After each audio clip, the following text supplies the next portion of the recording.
The field testing phase involves evaluating the performance of the system, of which the lubricant is one critical part.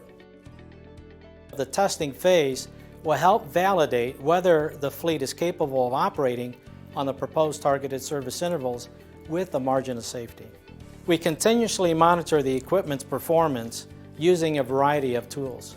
This includes used oil and used filter analysis and potential equipment visual inspections.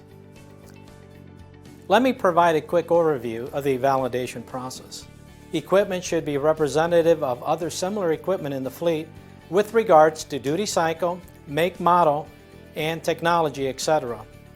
Tracking fuel and oil consumption can be a useful tool in evaluating capability to operate at the optimized oil drain intervals. Test units should not have a history of mechanical problems. Test units should be as new as possible, but through the break-in period. The targeted optimized oil drain intervals should include a margin of safety. Having so many data points helps us to accurately monitor the lubricant and equipment's aging process and the performance throughout the entire drain. It is essential to have the participation of the maintenance personnel every step along the way.